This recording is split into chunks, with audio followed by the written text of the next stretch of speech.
Assalamualaikum warahmatullahi wabarakatuh. Kembali lagi bersama kami di podcast Jagongan Jogoroso Pituturan.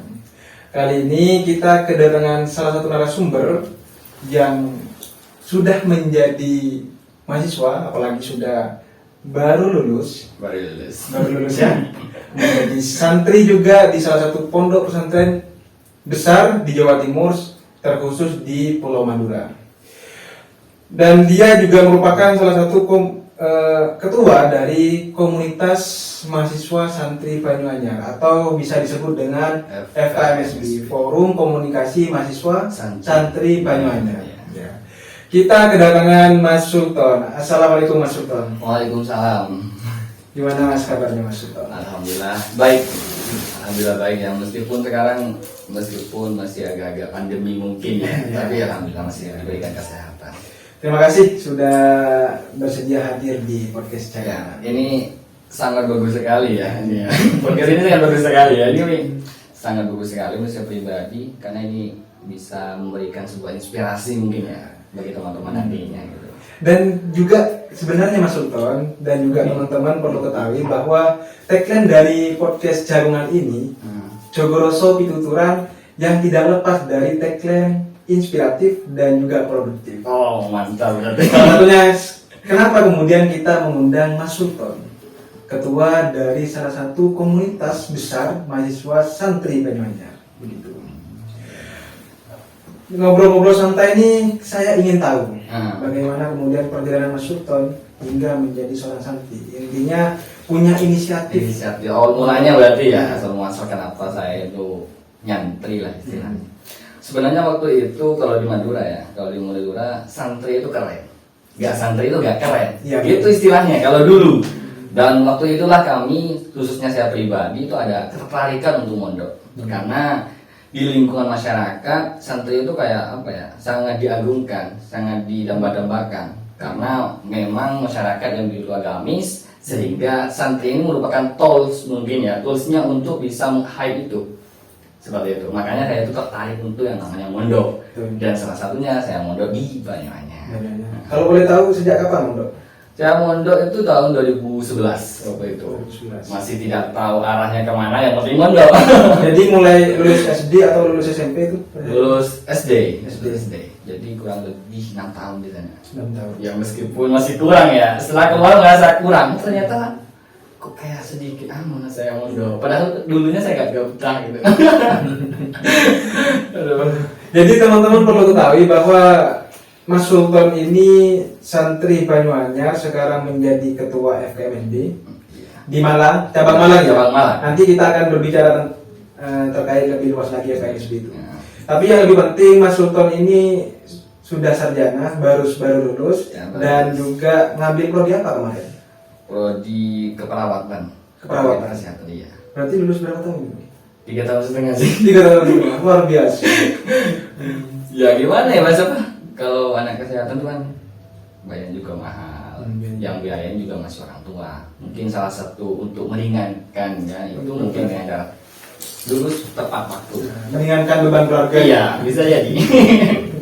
Ya Mas Sultan, kita bernostalgia di pondok pesantren, terkhusus Banyuanyar. Banyuanyar ini kan kalau di Madura mungkin juga terbesar. Apalagi pusat di Madura, pusat pendidikan di Madura bisa kita sebut adalah salah satunya di Pamekasan. Benar, di Pamekasan. Mas Sultan ini lahir di Pamekasan, mondok juga di Pamekasan. Pamekasan. Dan Banyuanyar salah satunya bisa dikatakan pondok pesantren terbesar. Kalau boleh tahu sekitar, kalau dikira-kirakan sekitar berapa santri di sana sekarang? Kalau kurang lebih kan itu ada santri putri dan santri putra juga. Insya Allah kalau lebih itu 5 ribuan. Nah, seperti itu. 5 ribuan. Kurang lebihnya seperti itu 5 ribuan. Kalau seandainya sekarang saya kurang tahu juga, tapi waktu saya itu 5 ribuan. Mungkin untuk saat ini akan semakin melonjak juga ya. Oke, selanjutnya saya ingin tahu bagaimana proses sampai mondok dan hal terkait apa sih yang paling terkesan di pondok pesantren, dan mungkin ada suatu peristiwa yang tidak pernah terlupakan oleh sampean. Iya benar. Sebenarnya di pondok pesantren tuh lebih tepatnya kami diajari kemandirian ya. Karena kita pertama jauh dari orang tua, dan itu pun kami masih belum tahu arah sebenarnya. Waktu itu saya pribadi masih belum tahu arah, karena masih ya baru lulusan SD dan langsung mondok. Jadi saya langsung merasakan bagaimana mencuci sendiri gitu kan sebelumnya dicuciin, sekarang kalau nyuci sendiri makan juga pusing kan. Kemarin dulu saya itu waktu mondok itu kan masih nana sih. Jadi misal programnya kan padat, programnya padat dari bangun itu jam 3 kan, jam 3 persiapan untuk subuh. Jadi habis subuh, setelah subuh berjemaah, setelah itu kita ada sorogan Al-Quran, habis Al-Quran itu ada kegiatan bagi yang mau ikut, ada bahasa Inggris, bahasa Arab, pramuka dan lain sebagainya. Dan saya ikut waktu itu. Ikut apa itu? Ikut bahasa Inggris waktu itu. Bahasa Inggris. Ada ketertarikan. Karena saya kenapa mau masuk bahasa Inggris karena pernah ada sebuah kejadian gitu. Pernah kenal lah sama seseorang terus ngomong bahasa Inggris. Apa artinya? Enggak tahu ya udah pokoknya mau tidak mau udah dibanyakin saya harus tahu bahasa Inggris. Itu aja dulu. Jadi waktu kami itu diajar kemandirian di bagian ini apa ya, bagian untuk bagaimana sih untuk sebenarnya kita menghadapi roda kehidupan. Misal untuk manajemen waktunya yang paling penting di bagian itu sebenarnya. Karena mau tidak mau kita harus tahu kapan kita anak, misal kapan kita istirahat, kapan kita mau olahraga, misal kapan kita juga harus mandi. Kita harus cepat, serba cepat, karena dikejar oleh waktu. Setelah itu setelah sekolah sholat jemaah, sholat berjamaah, setelah itu kajian kita. Setelah kajian kita mungkin ada break 2 jaman mungkin itu untuk istirahat. Setelah itu sholat berjamaah lagi, habis asar, setelah itu kajian lagi. Habis kajian itu sudah nanggung sama maghrib. Nah di situ kami harus cepat-cepat mandi. Kalau seandainya kita gak cepat-cepat, nanti kita bisa jadi sampai maghrib. Sedangkan maghrib kita diwajibkan untuk sholat berjamaah. Jadi harus cepat tuh. Jadi 1 jam sebelum maghrib tuh ngantri semuanya santri itu. Jadi seperti itu. Jadi padat gitu ya, setiap hari padat. Dan kita memang dituntut untuk bagaimana kita itu sangat porsional dan benar. Kalau libur mungkin hari Jumat. Hari Jumat libur. Ya kalau hari Jumat tuh itu bagaikan lebaran begitu. Karena di situ kami udah apa ya, tempat kalau sekarang kan ada healing, kata-kata healing. Jadi situ kami healingnya di hari Jumat. Ya meskipun di sekitar Mondo aja healingnya, tapi sangat berarti buat kami waktu itu. Tapi ini ya tidak terlalu tertekan sih. Soalnya sudah menjadi sebuah habit ya. Habit Tapi kan collectionnya. yang jadi tekanan biasanya karena kita tidak bertemu dengan ayah. Aduh. Bisa jadi, tapi waktu itu masih belum sih. Belum kan waktunya sih. Kenapa masa saya seperti sampean nggak ada ayah lah itu? Waktu itu kan, soalnya masih fokus ke pondok dulu sih. Masih belum tertarik. Gitu. Oke, selanjutnya apa mungkin ya selain kemandirian, apa hal yang paling membuat sampean itu di pondok itu, oh iya saya mendapatkan ini di pondok dan tidak pernah terlupakan gitu? Ya, yang saya berokah ya. Barokah. Kalau di Banyuanyar tuh memang terkenal berokahnya. Saya kan kemarin itu, saya tidak terlalu pintar, tidak pintar ya. Ini mana atau gimana? Ya enggak, emang nyatanya seperti itu. Saya kemarin kan awalnya sebelum saya ini kuliah di Malang, saya sempat pernah coba-coba masuk fakultas kedokteran di salah satu wilayah Indonesia. Saya coba 2 kali tuh, 2 kali universitas dan tidak diterima. Waktu itu kan ada ujian SBMPTN, saya ikut SBMPTN. Sebenarnya saya tuh nggak tahu mau di siapa nih soal-soal nih. Tapi dalam hati kecil saya, masa saya tidak dapat berokah? Udah 6 tahun saya mondok, ngabdinya 1 tahun, 7 tahun tuh. Terus saya di Banyuanyar gak ada. Dari situ tuh, saya percaya bahwasanya berokah itu ada.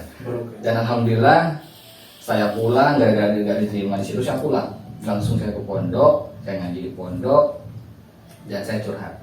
Mana berokah yang dikatakan semua orang Banyuanyar? Ternyata beberapa minggu kemudian saya diterima di SBMPTN dan diterima di UB waktu itu. Alhamdulillah. Dari situ saya percaya berokah itu memang ada. Diterima di UB? Di UB. Waktu itu saya diterima di fakultas kedokteran juga, tapi sayangnya saya salah baca informasi ternyata. Untuk tes kesehatannya emang wajib di UB. Saya tesnya di Madura. Saya pikir boleh-boleh saja. Ya udah. saya ke sana ternyata nggak diterima. Dari situ saya juga belajar. Makanya jangan ngetes. Dites kan biasanya gitu kan. Orang-orang pengen ngetes, pas dites gak jago ternyata. Iya ternyata. Iya ternyata. Ya di situ saya, oh berarti ini cuma panggilan dari Tuhan. Iya betul. Panggilan dari Tuhan, mungkin saya emang diharuskan kuliahnya di Malang. Mungkin kalau di wilayah lain kelakuan saya mungkin kurang bagus. Misal kebiasaan-kebiasaan di pondok tidak bisa dibawa seperti itu mungkin. Makanya saya mungkin dipanggil melalui budaya itu, meskipun menyakitkan. Tapi tetap di Malang meskipun. Iya, masih di Malang. Dan alhamdulillah bisa lulus cepat. Alhamdulillah bisa lulus cepat. Itu adalah satu program bisa. Sangat. Saya itu sangat meyakini tentang program. Lalu kemudian kan hal yang paling menjadi nostalgia kita itu ketika melihat teman yang iseng gitu kan, ketika kita tidur pasti kita digeng-gengin, atau kadang kebiasaan anak pondok nih bawa sandal sembarangan gitu. Bawa sandal sembarangan. Kalau kami emang ada sebagian yang seperti itu. Tapi teman-teman tuh kan bisa menjaga gitu. Misal nih ada sandal sandal salo biasanya. Kan itu pasti dikasih nama tuh. Kasih nama gini. Jadi kalau seandainya kelihatan, misal imam bawa, oh itu sandal saya kelihatan, ada tandanya. Jadi mau ngambil juga rada-rada gak enak, soalnya ada tandanya. Dimanapun sandal berada, dengan tanda itu pasti milik saya. Jadi saya ambil sih. Seperti itu. Jadi teman-teman tuh sudah diajarkan dari itu, bagaimana cara merawat yang namanya benda sendiri. Kepemilikannya bagaimana. Walaupun memang berpotensi karena banyaknya santri, dan banyaknya karakter, tidak semua orang baik. Benar. Kita juga mengantisipasi hal-hal yang kemungkinan bisa terjadi. Salah satunya biasanya ketika kita jemur sarung hilang, benar, bisa jadi. Kita berjemaah sandal bolong ganti yang paling jelek. bisa. Tapi itu hal yang unik biasanya. Unik. Kalau sandal diambil itu bisa jadi. Yang terkadang sama teman-teman mungkin gara-gara males beli, terkadang tuh sandal tuh antara kiri kanan dan gak sama tuh. Ya gitu. Misal nih, saya udah beli sandal salo, warnanya warna biru. Setelah itu saya ke masjid, ternyata hilang satu. Kita ambil satu tuh, dibawa ke kamar. Saya tinggal satu, beli lagi satu yang sama. Kan masih ada satu. Jadi kalau saya hilang satu, masih ada cadangannya untuk menggantikan. Jadi seperti itu. Biar irit ya. Biar irit. Lagi pula kan di lingkungan itu kita mayoritas gak ketemu dengan lawan jenis. Artinya tingkat kesungkanan gak ada.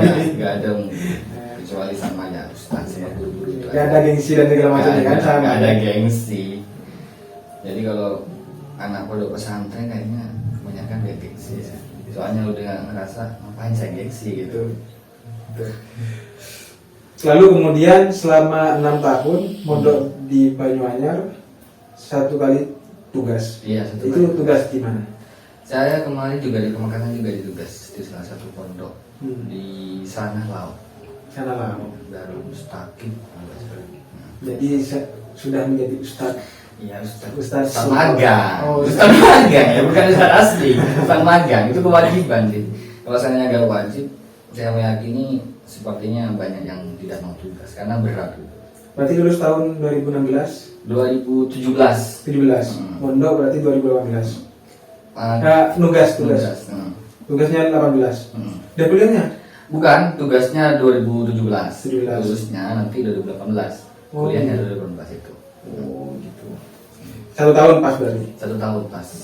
Betah di penugasan? Supaya agak betah sih. Soalnya ini dituntut kan. Pertama, yang paling penting adalah menjaga nama baik pondok pesantren. Itu yang paling sulit. Setelah itu kewajiban-kewajiban sebagai guru tugas seperti apa? Misal kayak ceramah. Kan saya pernah coba ya gimana ya? Dan saya itu emang barokah ada. Barokah itu ada. Awalnya kita insecure kayak plong nggak ada apa yang mau dibawa begitu. Benar. Moro-moro ketika di penugasan kita kayaknya semuanya ada. Alhamdulillah. Waktu itu kan saya kan sempat berpikir, ini kalau seandainya saya gak dapat prof ini gimana saya mengajar gitu kan. Setelah itu pas ada ini kajian-kajian kayak orang berpidato lah istilahnya. Saya pikir waktu itu kan biasa berjemaah dulu, baru setelah berjemaah tahlil yasin, setelah itu ngisi. Saya kira sedikit, hanya dua baris, mungkin sekitar 20 orang. Saya santai aja dong, karena sedikit. Masih enak tuh ngaji tuh, masih enak. Setelah itu udah selesai semua, saya balik. Ternyata 250 orang tuh, cewek semua tuh, ibu-ibu semua tuh. Ini apa yang mau diomongin apa ya? Ini bahaya. Udah saya kurang mempersiapkan. Tapi alhamdulillah di paling lancar. Alhamdulillah. Semuanya itu tiba-tiba ada. Ya, alhamdulillah ada. Yang mau dibicarakan itu tiba-tiba ada. Ada aja yang mau dibahas. Berarti biasa ya kayak di pondok pesantren, tapi kita adaptasinya yang awalnya kita menjadi santri, kita harus menjadi guru tugas, guru bantu istilahnya. Lalu setelah itu sempat tadi dibicarakan di awal tes ikut SBM karena efek gak tes kesehatan gagal. Mondok kuliah di UMR. Selalu di hati. Setelah dikecewakan UB. Terus apa motivasi sampean kok bisa mau ngambil keperawatan? Karena ya pertama emang saya pengennya ke sana, tapi kalau bisa waktu itu saya pengennya ke kedokteran. Dia tidak tanggung kata saya. Tapi ya mau gimana lagi, takdir berkata lain ya, mungkin masuk di bagian itu. Ya kepengennya seperti itu. Pengen, kalau saya pikir sekarang prospek banget untuk jurusan mungkin ayat kesehatan untuk yang namanya menyembuhkan orang, dan teknik untuk menyembuhkan otomotif. Jadi dua jurusan itu emang sangat prospek banget. Sekarang siapa yang nggak punya mobil, dan siapa sekarang yang nggak punya anak? Itu bidang, fokus bidang. Siapa yang nggak sakit berarti sekarang? Siapa yang nggak sakit? Pasti semuanya merasakan sakit. Nggak pernah sempat berpikiran kalau saya masuk di ilmu keperawatan. Jadi pasca kuliah saya bekerja di sana. Oh, kalau itu ada. Ada kan? Ada. Tapi kan secara tidak langsung kalau kita berdoa semoga rezeki kita lancar, kita mengharapkan orang sakit dong. Bukan gitu konsepnya ya. Itu niatnya bukan. Itu niatnya membantu kita. Membantu tentunya. Karena ya namanya sakit, tidak ada orang yang tidak sakit. Seperti itu kan. Ya bukan termasuk doa, mungkin jalan rezekinya melalui itu. Kan Tuhan pasti memberikan jalan rezeki dengan beribu-ribu cara yang mungkin tidak bisa diekspektasikan sebelumnya, dan tiba-tiba muncul seperti itu. Setelah itu masuk di FKMSB. Karena sudah otomatis gitu. Seperti sampean kan harus masuk ke sana. Ini sih sebenarnya bukan harus rekrutmen gitu ya. Rekrutmen juga. Berarti ada yang nggak masuk nih. Ada yang emang yang nggak mau gitu. Ada yang nggak mau. Soalnya kan syarat dari ketentuannya di ADRT itu, anggaran rumah tangganya dari FKMSB Malang tuh, yang mau ikut harus yang namanya ikut pengajaran anggota baru, PAB namanya. Jadi mau tidak mau, meskipun dia lulusan Banyuwannya tidak ikut yang namanya PAB, maka tidak dinamakan anggota FKMSB. Jadi itu begini. Tapi sayang loh kalau misal gak masuk. Emang. Soalnya grup itu FKMSB kan wadahnya pondok-pondok pesantren. Tapi kan mayoritas ikut kan? Mayoritas ikut. Kalau bisa dijelaskan apa sih aja sih kemudian aktivitasnya begitu? Aktivitasnya sebenarnya kami ini sih, kalau FKMSB itu ya tetap berpegang teguh Khairunnas Amfulinas ya. Iya. Dimana itu memberikan kebaikan, apa tidak kami lakukan? Karena itu merupakan sebaik-baiknya kalian adalah yang memberikan kemanfaatan bagi orang lain. Dari hari itu kami ya pastinya misal nih, kalau sekarang kan kami ada di Ukraina alhamdulillah, dan juga masyarakatnya baik-baik. Dan kami komunikasinya juga baik dengan masyarakat. Misal masyarakat ada tahlilan, kami diundang seperti itu. Jadi terkadang kami juga baca yasin. Kayak mengabdi di masyarakat sekitar yang ada di suatu lingkup FKMSB itu kan? Iya, di circle itu. Jadi kalau di lingkupannya ini Basecamp ya, itu kalau kami bilang FKMSB dan Banyuwangi, ya insya Allah banyak yang tahu seperti itu. Saking eratnya dengan yang namanya masyarakat. Jadi enak sekarang. Kalau ada apa-apa diundang. Itu yang paling penting tuh. Enggak. Kalau semisal perihal apa namanya, cabang mungkin, cabang apakah itu sudah skalanya nasional, ada ya, atau ada internasional, juga. Kalau FKMSB untuk saat ini karena emang ketua umum pusatnya itu Abdurrahman namanya dari Jogja, itu pengennya salah satu program itu adalah go internasional. Jadi tidak hanya di Indonesia, tapi di luar Indonesia juga ada. Sepertinya di Malaysia, di Mekah juga ada seperti itu. Kemarin kayaknya ini di Papua ada. Papua, Kalimantan, terus Surabaya, Jember, Probolinggo, terus Yogyakarta, sama Jakarta dan lain sebagainya. Pusatnya tapi di Jakarta? Enggak, pusatnya itu untuk basecamp pusatnya itu masih belum ada tuh itu. Basecamp pusatnya di mana? Masih belum. Atau menyesuaikan ketua dari berbagai cabang? Enggak, karena kan FKMSB itu kan ada berbagai wilayah dan yang mengatur berbagai wilayah itu adalah FKMSB pusat seperti itu. Jadi ketua umum pusatnya ini masih belum ada basecampnya, jadi masih belum tahu arahnya kemana. Misal kesepakatan dari anggota FKMSB pusat itu, misal mau diletakkan di Surabaya, berarti di Surabaya. Tapi sekarang diletakkan untuk sekarang di Jogja. Di Jogja. Pusatnya berarti di Jogja. Ketua umum pusatnya di sana, jadi di lain Jogja. Tapi sering dia ke Madura juga, main-main ke bagian FKMSB lain kan. Untuk periodenya tetap ya 1 tahun ya. Untuk pusat 2 tahun. 2 tahun. Pusat, tapi untuk cabang 1 tahun. Jadi setiap tahunnya ada pergantian kalau pusat, kalau cabang, sedangkan untuk pusat 2 tahun sekali waktu kongres. Kalau di Malang sendiri, kan ini bagian cabang Malang Raya. Malang Raya. Itu berdirinya FKMSB di Malang itu kapan? Kalau di Malang ini antara 2004 kalau di 2004. Soal 2004 kalau nggak salah 2004, 2005, 2004, 2003 gitu kalau nggak salah. Tapi untuk FKMSB tersendiri sebelum lahirnya nama FKMSB kan ada yang namanya IMAT sebelum itu tahun 1999, Ikatan Mahasiswa Alumni Darul Ulum. Nah, provokatornya dulu itu ada yang ada yang namanya Dr. Andes Muhammad Olil Ansari sama Ustaz Zainul Syarif dan ada Ustaz Khalili dan ada lagi dan lain-lainnya. Waktu itu pada tahun 1999 IMAT masih 1 tahun kemudian, karena orang-orang ini mungkin berpikir tidak hanya Darul Ulum Banyuanyar, kan ada Al-Hamidi Banyuanyar. Ada 2 kan, ada Banyuanyar, ada Al-Hamidi, ada Darul Ulum Banyuanyar, sama-sama Banyuanyar. Makanya diubah ke FKMSB, Forum Komunikasi Mahasiswa Santri Banyuanyar. Setelah itu pada tahun 2000. Ini kan fokus di mahasiswa kan. Kalau misal alumni, khusus alumni secara nasional, kalau alumni itu ada peradaban. Ada peradaban. Peradaban di sini. Ya, peradaban gitu aja. Banyuanyar, untuk peradabannya Banyuanyar. Peradaban Banyuanyar gitu. Apa itu singkatannya? Apa ya kalau peradaban? Saya agak lupa kalau peradaban. Soalnya gak terlalu ke situ saya. Tapi fokus di mahasiswa ya? Iya, fokus di mahasiswanya. Terus kemudian lanjut, apa sih kemudian peran dari FKMSB ini merekrut teman-teman santri yang bingung untuk kuliah misalnya? Pertama kan emang asal muasalnya muncul FKMSB kan emang untuk memberikan wadah terhadap teman-teman.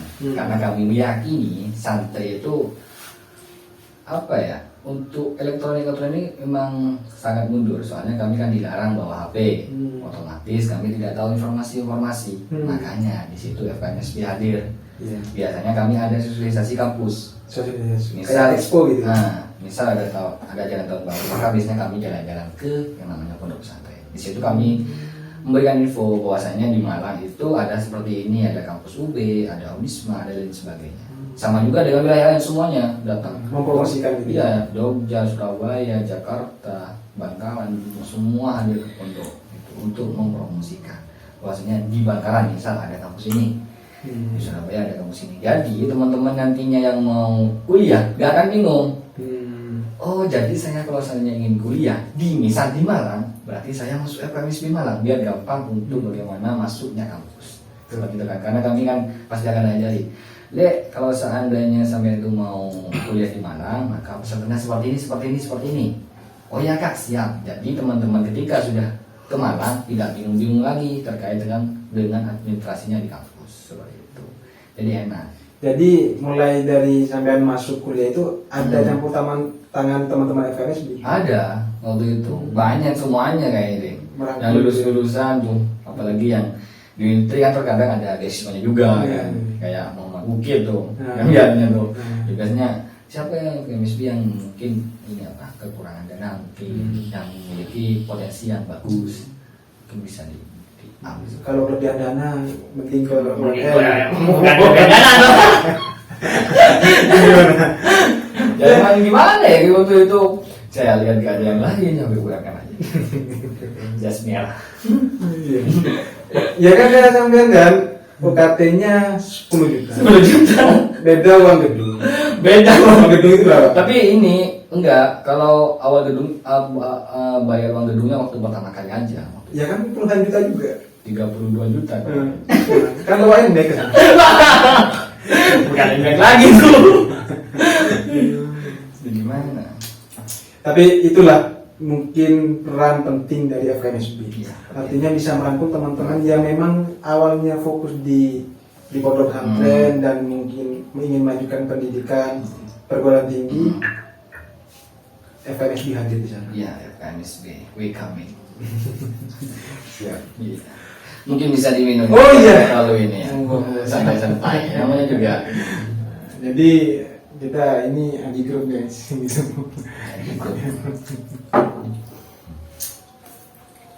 Enggak, kita enggak sasetan ini. Kopinya asli dari Dampit. Enggak serius. Iya. Tapi rasanya tergantung dari baristanya yang bikin. Teman-teman di belakang. Tapi enak kan? Enak. Enak. Kalau Ya, misal sebenarnya saya enak gak enak saya nggak tahu kalau soal kopi. Oh gitu. Tapi ya sepertinya sama aja sih, saya nggak tahu soal. Barusan kita sudah berbicara FKMSB. Sudah memiliki peranan penting kepada santri yang ingin melanjutkan kuliah. Betul. Sekarang peranan FKMSB mendefinisikan bagaimana menjadi mahasiswa yang santri. Ya tentunya pertama ya kita harus menjaga nilai-nilai kepesantrenan. Tentunya ya. Kami kan ada program kerja kami biasanya yang paling sering kami lakuin adalah setiap Jumat pastinya ya dan tahlil. Kebiasaan-kebiasaan di pondok mungkin tidak akan kami lupakan. Seperti itu sangat sulit memang, sangat sulit untuk menjadi mau bilang mahasantri itu kayak beban. Karena yang paling penting sebenarnya yang paling penting adalah sholat 5 waktu aja dilakuin udah bagus untuk di luar ya. Kita tidak bisa menafikan bahwa sealim apapun kita di pondok pesantren, ketika kita merantau pasti akan terpengaruh dengan lingkungan kita. Bahkan Malang ini pusat pendidikan dan juga pusat wisata. Benar. Awalnya yang kita sarungan, melihat teman-teman yang lain pakai celana, kita gengsi untuk pakai sarungan gitu. Dan itu mulai berangsur terus. Awalnya kita yang subuhnya jam 4 kita sudah bangun, mungkin jam 5 ya, mengikuti arus yang ada di Kota Malang, kita ngopinya sampai malam hingga lupa sholat subuh. Bagaimana FKMSB untuk kemudian menyadarkan teman-teman? Nah itu, jadi emang benar environment etik itu sangat berpengaruh terhadap personalnya orang-orang itu, seperti itu. Jadi makanya kami mesti ada kajian keislamian, memang untuk mengukur lah ataupun untuk berstrategi, oh ternyata rukun Islam ada 5 misal seperti itu, takut lupa. Apalagi dia yang sudah terkontaminasi oleh filsafat yang masih dangkal menanyakan Tuhan dan benar. Soalnya kan kami yakin teman-teman itu tidak hanya fokus di FKMSB. Kalau saya pribadi, monggo gak apa-apa. Mau ikut apa aja terserah, PMI, HMI ataupun apa, GMI dan sebagainya gak apa-apa terserah. Tapi satu ingat, jangan lupa arah pulang. Kalau semisal ada acara di FKMSB, tolong taruh yang namanya bendera masing-masing di kosnya. Gak usah bawa ke FKMSB itu satu. Ya dari Banyuanyar. Artinya rumah kalian tetaplah FKMSB. FKMSB. Kalian mau berproses dimanapun, mencari ilmu pengetahuan dimanapun, ketika kalian tidak menemukan arah, pulanglah ke FKMSB. Benar. FKMSB. Jangan lupa, intinya terserah mau ikut organisasi apa terserah. Yang penting jangan lupa kalau kita pernah menjadi yang namanya santri. Santri. Tapi kayaknya kalau santri itu tidak ada mantan. Dia tetap akan Benar. menjadi santri Benar. selamanya. Karena tidak ada istilah di dalam masyarakat mantan santri. Mantan santri. Bahasanya pasti pernah jadi santri Pernah. atau enggak santri. Pernah nyantri. Pernah nyantri. Seperti itu. Atau alumni pondok pesantren ini. Dan kita sampai kapanpun, dimanapun, yang namanya kita pernah nyantri, apalagi di FMSB yang sangat besar ini, kita melangkah selangkah pun ini akan membawa nama pondok pesantren. Benar. Apapun yang kita lakukan itu kebaikan untuk pondok pesantren, yang dilihat pondok pesantren, keburukan pun pondok pesantren. Iya. Soalnya kita emang udah backgroundnya udah santri gitu. Jadi bagaimana mungkin kami itu ya tetap menjaga nilai-nilai kesantrian. Ya meskipun terkadang mungkin kelupaan ataupun apa. Namanya juga manusia ya. Seperti itu. Tapi kan begini, kadang teman-teman kalau saya melihat track recordnya teman-teman santri Banyuanyar itu pramuka nomor 1. Iya, memang bagus pramukanya. Pramuka Banyuanyar tuh memang bagus. Saya meskipun ini nggak pernah ikut sih. Bukan basicnya kan? Bukan memang. Tapi saya sering. Dulu waktu saya masih juga di pondok pesantren, saya ikut di Bata-Bata. Pasti yang bertarung itu antara Bata-Bata dan Banyuanyar. Yang menjadi juara umum lah itu aja gitu. Matematikanya juga bagus. Matematika. Ada Gismi kalau nggak salah apa gitu panjangan kalau Gismi. Walaupun saya tidak pernah kecapean untuk mondok di pondok pesantren sebesar FKSB. Oke, mungkin terakhir Mas, apa yang ingin sampean pesankan kepada teman-teman yang belum mondok, belum kuliah, lanjut kuliah, atau teman-teman yang sudah sebagian dari FKSB? Iya, yang terpenting adalah mungkin ya untuk saat ini ya do the best, gak deras saja. Jadi lakukan yang terbaik, pasrahkan terhadap Tuhan. Jadi bagaimana mungkin teman-teman mungkin agak pusing kuliah kok kayaknya saya akan jadi nantinya mau jadi apa seperti itu. Kita lakukan terbaik aja dulu. Untuk masalah tentang hasil dan lain sebagainya kita pasrahkan terhadap Tuhan. Ada juga ikhtiar dan tawakal ya, seperti itu kan. Jadi itu aja mungkin kuncinya. Seperti itu. Doa dan usaha serta pasrah terhadap Tuhan. Itu kuncinya sih. Jadi santai aja ya, slow gitu. Oke Mas Sultan, terima kasih banyak atas kehadirannya, sangat luar biasa sekali. Dan bagi teman-teman semua yang ingin tahu FKMSB seperti apa, nanti bisa di follow Instagramnya di sini ya. Iya. Ya. FKMSB Malang. Saya juga. Apa? Instagramnya follow. Kalau Sultan aja. Sultan gitu aja. Oke, gitu teman-teman, kurang lebihnya itu pembahasan kami. Sangat luar biasa sekali saya bisa menghadirkan salah satu ketua dari forum komunitas mahasiswa santri Banyuanyar yang cukup besar pondok pesantrennya, dan kita bisa mengambil ilmu di sana. Kita juga mengambil inspirasi bagi teman-teman FNSB juga. Sebelum kita akhiri, jangan lupa like, subscribe, comment, and share channel ini. So kita berjumpa di podcast selanjutnya. Bye bye.